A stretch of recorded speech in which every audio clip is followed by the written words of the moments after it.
तो देखिए यहाँ पे हमने अभी तक क्या पढ़ा, हमने पढ़ा रैशनल नंबर और इररेशनल नंबर होता क्या है, पहचानते कैसे हैं, उनके कुछ एग्जांपल अगर लिखना रहा तो कैसे लिखेंगे। एक बार मैं क्विकली रिपीट कर देता हूं।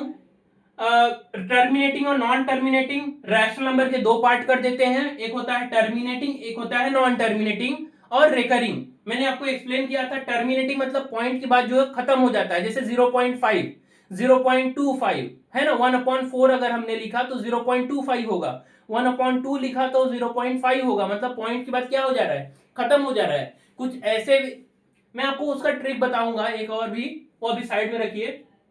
तो टर्मिनेटिंग पॉइंट के बाद खत्म हो जाना, जो पॉइंट के बाद खत्म नहीं होता है लेकिन रिपीट हो जाता है, फॉर एग्जांपल 0.23, 0.23, 2323 ऐसा रिपीट हो रहा है, 2323 ऐसा करके, तो वो हो गया हमारा नॉन टर्मिनेटिंग, टर्मिनेट नहीं हो रहा है लेकिन क्या हो रहा है, रिकरिंग है, तो वो भी क्या है हमारा रैशनल नंबर।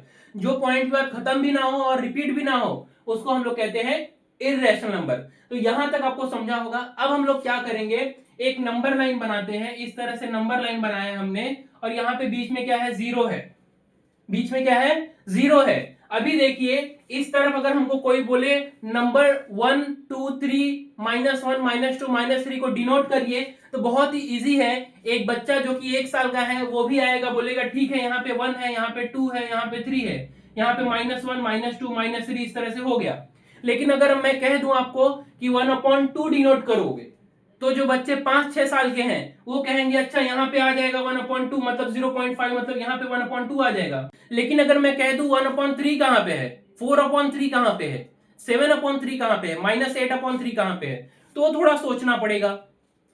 देखिए, तो अब मैं आपको ये सिखाता हूं पहले कि किसी भी नंबर को नंबर लाइन पे डिनोट कैसे करते हैं, किसी भी रैशनल नंबर को नंबर लाइन पे डिनोट कैसे करते हैं। तो देखिए मैं आपको इसका एक सिंपल सा तरीका बताता हूं, आपके बुक में भी क्वेश्चन दिया है कि let us see how to show 7/3, 2/3, -2/3 on a number line. ठीक है, तो यहाँ पे 2/3 है, -2 ऑन अ नंबर लाइन। चलिए इसी क्वेश्चन को हम लोग करके देखते हैं। तो मैं आपको जो तरीका बताता हूं उसको ध्यान से सुनिएगा, और ये तरीका आपको और कैसा कहीं नहीं सुनने को मिलेगा इस तरह से। तो ध्यान दीजिए, पहले सबसे पहले किस नंबर को नंबर लाइन पे डिनोट करना है उसको मैं यहां लिख देता हूं। तो मुझे जो है 7/3, 7/3, 2/3, -2/3, ये तीन नंबर को हमको नंबर लाइन पे डिनोट करना है। तो सबसे पहले हम लोग क्या करेंगे, एक नंबर लाइन बना लीजिए ऐसा, ये बना लिया। अब हमको क्या करना है कि आप मार्किंग करिए, बीच में कहीं जीरो ले लीजिए। देखिए यहाँ पे माइनस भी है क्या, तो हमें माइनस वाले भी चाहिए, तो मैं यहाँ पे 1 ले लेता हूं, यहाँ पे 2 ले लेता हूं, बीच में थोड़ा जगह छोड़ के रखिए, ठीक है, थोड़ा और इसको अगर बढ़ा दें तो मैं यहाँ पे 3 लिख देता हूं, यहाँ पे -1 लिख देता हूं, यहाँ -2 लिख देता हूं। अब देखिए हमारे जो पहले ये तो सबको करना, ये तो आता ही होगा, 1 2 3 ये तो लिखना, इस तरफ 1 2 3 लिख दो, इस तरफ -1 -2, इतना तो सबको आता होगा, ये कोई डिफिकल्ट नहीं है। थोड़ा सा डिस्टेंस ले लीजिएगा उनके बीच में, 0 1 के बीच में, 1 और 2 के बीच में, 2 और 3 के बीच में, ठीक है। अब ध्यान दीजिए, सबसे पहला चीज क्या करना है ना, ये जो डिनोमिनेटर है उसको पकड़ लीजिए, डिनोमिनेटर को पकड़ लो। डिनोमिनेटर कितना है, 3 है। जितना डिनोमिनेटर होगा उतने हम पार्ट्स करेंगे, जितना डिनोमिनेटर होगा उतने हम क्या करेंगे, पार्ट्स करेंगे। किसके पार्ट्स, ये इनके बीच में। तो देखिए इनके बीच में अभी कितना है, सिर्फ एक ही है ना, इसको कितने पार्ट में करना है, 3 पार्ट। तो ये कर दिया 1 पार्ट, ये कर दिया 2 पार्ट, और ये तीसरा पार्ट। तो एक यहां से यहां तक, ये दूसरा, ये तीसरा, कितने पार्ट हो गए, 3 पार्ट।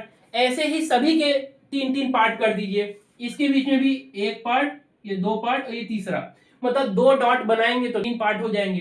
तो यहां पे भी मैं क्या करता हूं, 3-3 पार्ट कर देता हूं, यहां पे भी 3 पार्ट कर देता हूं, 1 2 3। तो 3-3 पार्ट मैंने सभी के कर दिए। तो जितना डिनोमिनेटर है उतने पार्ट्स करेंगे, जितने डिनोमिनेटर है उतने पार्ट्स करेंगे। तो पार्ट्स कर लिया हमने। जैसे ही पार्ट्स कर लिया आपने, अब क्या करना है, अब आपको न्यूमरेटर को पकड़ना है।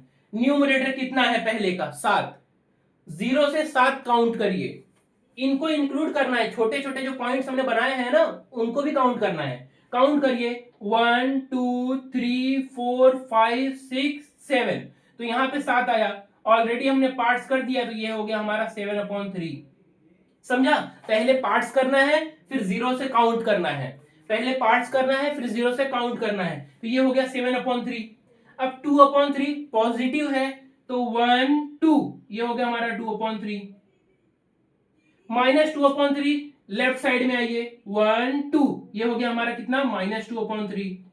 हो तो गया। बस हाँ इस तरह से एरो बना दीजिएगा थोड़ा नीचे ले जाके, ठीक है, ऐसा एरो करिएगा उस पॉइंट पे रख के और उसके बाद लिखिएगा, थोड़ा अच्छा लगता है लिखने में। तो ये हो गया हमने, we have denoted the rational numbers on the number line. ठीक है, ये इजी है, समझा आपको? ऐसे ही क्वेश्चन आएगा। अब अगर फ्रैक्शन में 5 है तो 5 पार्ट्स करेंगे, फ्रैक्शन में 4 है तो 4 पार्ट्स करेंगे।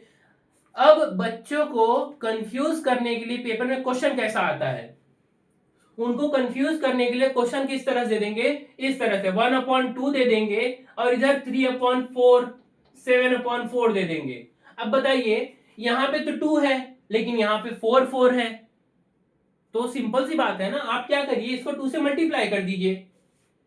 आपने पढ़ा है इक्विवेलेंट फ्रैक्शन, मतलब अगर किसी फ्रैक्शन को न्यूमरेटर और डिनोमिनेटर में सेम नंबर से मल्टीप्लाई किया जाए तो कोई फर्क नहीं पड़ता है। तो मैं क्या करता हूं, न्यूमरेटर को भी 2 से मल्टीप्लाई करता हूं, डिनोमिनेटर को भी अगर 2 से मल्टीप्लाई करूं तो कोई फर्क नहीं पड़ेगा।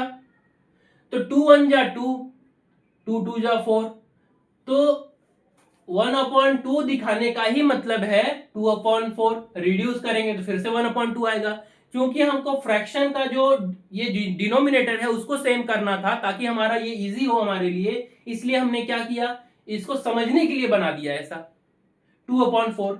अब तो बना लेंगे, 4 पार्ट्स करिए, एक हो गया 3, 0 से 3 काउंट करिए, एक 0 से 7, एक 0 से 2, इजी है। लेकिन हाँ ये याद रखिए जब डिनोट करने लगेंगे तो 1/2 ही लिखिएगा, 2/4 मत लिखिएगा, ठीक है? ये समझा होगा आपको। तो मेरे हिसाब से नंबर लाइन पे किस तरह से रैशनल नंबर को डिनोट किया जाता है ये सभी को समझ में आया होगा। ऐसे ही बहुत सारे ट्रिक आपको मैं बताने वाला हूं, हर क्वेश्चन में हर चैप्टर में अच्छे से अच्छा ट्रिक बताऊंगा कि एक बच्चा जो है जिसको मैथ अच्छा नहीं भी लगता है ना, वो भी सोचेगा कि यार मैथ मेरा फेवरेट सब्जेक्ट है। ठीक है, वीडियो को पूरा ध्यान से देखिएगा। अब हम लोग बढ़ते हैं अगले क्वेश्चन पे। तो चूंकि देखिए पहला जो प्रैक्टिस सेट है आपका, पहला जो प्रैक्टिस सेट है इसमें अगर आप ध्यान देंगे तो पहला क्वेश्चन क्या है, पहला क्वेश्चन यही है जो हमने अभी तक किया। Show the following numbers on a number line, draw a separate line for each example. Separate line बनाना है ईच एग्जाम्पल के लिए। तो पहला एग्जाम्पल क्या है, 3/2, 5/2, 3/2, ठीक है। अच्छा -3/2, तो कितने पार्ट्स करेंगे, दो दो पार्ट्स करेंगे, ठीक है। 3/2, 5/2, -3, तो ये तो इजी है। फिर देखिए यहाँ पे डिनोमिनेटर कितना है, 5 5 5, इजी है। डिनोमिनेटर 8 8, ये भी इजी है। यहाँ पे डिनोमिनेटर 10 10 है ना, कर लेंगे कि नहीं? जहां पे डिनोमिनेटर 10 है वहां पे 10 पार्ट्स करेंगे। तो थोड़ा ध्यान रखिएगा एक चीज का, वो क्या है कि जब पार्ट्स करने लगेंगे ना, जब डिनोमिनेटर 10 हो जाए 12 हो जाए, ऐसे केस में ना 0 और 1 के बीच में थोड़ा ज्यादा जगह लेना। 0 और 1 के बीच में, 1 और 2 के बीच में, 2 और 3 के बीच में थोड़ा ज्यादा गैप लीजिएगा। जब डिनोमिनेटर 10 या 12 होगा ना तो आपको बहुत ज्यादा नंबर दिखाना जरूरत नहीं पड़ेगा, 1 2 सफिशियंट रहेगा। तो 0 1 के बीच में ज्यादा जगह ले लीजिएगा ताकि वो ना मतलब एकदम ऐसा ना लगे कि आपने उसी में घान कर दिया है पूरा। तो अच्छे से बनाइएगा इसको। 10, अगर मुझे 10 पार्ट्स करने हैं 0 से 1 के बीच में तो मैं 9 डॉट्स ड्रॉ करूंगा, या फिर ऐसे पार्ट्स ही काउंट करिए ना, एक पार्ट, 2 3 4 5 6 7 8 9 और ये 10, 1 2 3 4 5 6 7 8 9 10 11 हो गया। तो मैं एक कम कर देता हूं यहाँ पे, ठीक है। इस तरह से काउंट कर लीजिएगा प्रॉपरली ताकि वो मिस्टेक ना हो उसमें। तब यहाँ पे देखिए 1 2, तीसरा पार्ट, ये चौथा पार्ट, ये 5 6 7 8 9 10, टोटल 10 पार्ट्स हो गए। अभी इस तरफ अगर बना लेंगे, इधर भी 10 कर दीजिए तो -1 आएगा, इस तरफ 1 इस तरफ -1।